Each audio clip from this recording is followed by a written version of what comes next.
सो ही everyone, hope करती हूँ तुम सब अच्छे से होगे और अच्छे से अपना ध्यान रख रहे होगे। तो यहाँ पे हम लोग फिर से शुरुआत करते हैं अपनी यूपीएससी की जर्नी की, जहाँ पे मैं थर्ड डे को यहाँ पे आपके साथ शेयर करना चाहती हूँ। आप लोगों को इस तरीके की वीडियोस काफ़ी अच्छी लगती हैं, सो आई थॉट कि मुझे भी यहाँ पे अपने रिवीजन करने का मौका, साथ ही अपनी डिसिप्लिन को और ज़्यादा अच्छे से मेंटेन करने का मौका मिल जाता है।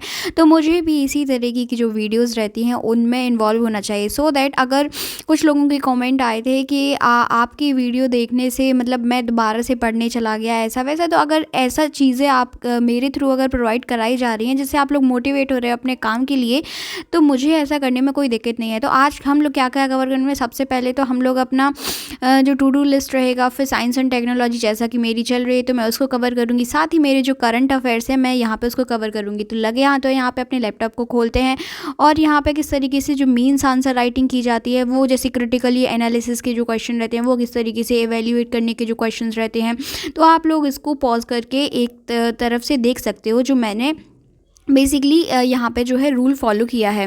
फिर इसके साथ ही जो मीन्स की मेरी आंसर राइटिंग है, जो मैंने क्वेश्चंस प्रीवियसली लिखे हुए हैं और अभी जो मैं करंट में लिखते आ रही हूँ, मैं उनका भी पीडीएफ आपको प्रोवाइड करा दूँगी। इसके साथ ही मैंने अपनी जो लिस्ट है उसको किया। फिर मैंने यहाँ पे cloud computing, threads of computer, cyber Wars, ये सारे जो चैप्टर्स हैं इनको चलिए हम लोग अब लाइन से कंप्लीट करते हैं।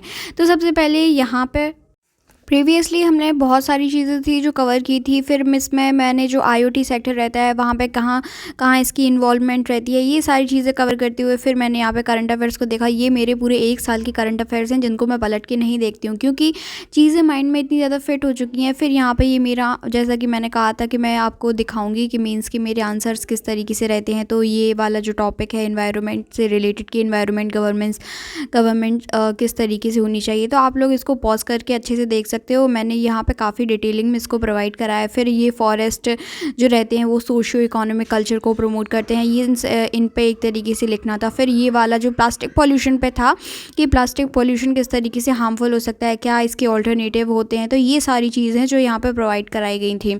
इसके साथ ही मैं यहाँ पे कुछ अपना आर्ट एंड क्राफ्ट भी प्रदर्शित कर देती हूँ और मुझे अच्छा शौक है, मेरे पास काफ़ी सारी पेंटिंग्स हैं, उनमें से ये हैं कुछ। और इसके पीछे मैंने जो लिखा हुआ है वो सेंट्रल गवर्नमेंट और जो स्टेट गवर्नमेंट रहती है उनके रिलेशन किस तरीके से चलते हैं। और साथ ही मैं कभी कभी सुनना पसंद करती हूँ कि जो सॉन्ग्स वगैरह रहते हैं, क्योंकि ये माइंड को बहुत ही ज़्यादा पीस प्रोवाइड कराते हैं, तो मोस्टली मैं प्रेफर करती हूँ कि इंग्लिश जो गाने रहते हैं उनको सुनना पसंद करती हूँ, क्योंकि जो हिंदी सॉन्ग्स रहते हैं तो वो हमारी मदर टंग के हिसाब से जो बात मतलब वो चीज़ हमारे माइंड में रह जाती है। लेकिन जब हम इंग्लिश सॉन्ग सुनते हैं ना, तो हमारा जो माइंड रहता है वो बहुत ज़्यादा फ्रेश रहता है और बार बार जब हम दूसरा काम करने के लिए बैठते हैं तो हमें ज़रूरत नहीं पड़ती है बेसिकली कि हमें उसको फिर से सुनने की ज़रूरत है, या वो चीज़ हमारे माइंड में वो है बार बार रिपीट नहीं होती है। तो मैं तो यही करती हूँ।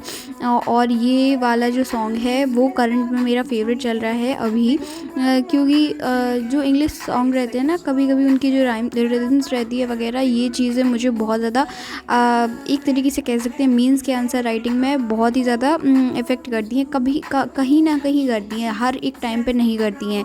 तो इसके साथ ही मैं भी उन जो सॉन्ग्स वगैरह हैं उनके साथ यहाँ पे अपने आप को कर रही हूँ। और यहाँ पे मैं मोस्टली करती हूँ कि जो भी मुझे जब काम करना पड़ता है ना, तो मैं बेसिकली लग जाती हूँ गाने सुनने के लिए, और गाने बजते रहते हैं, मैं गुनगुनाती रहती हूँ और साथ में अपना काम चलता रहता है। आई होप आप लोगों को वीडियो अच्छा लगा। Bye bye.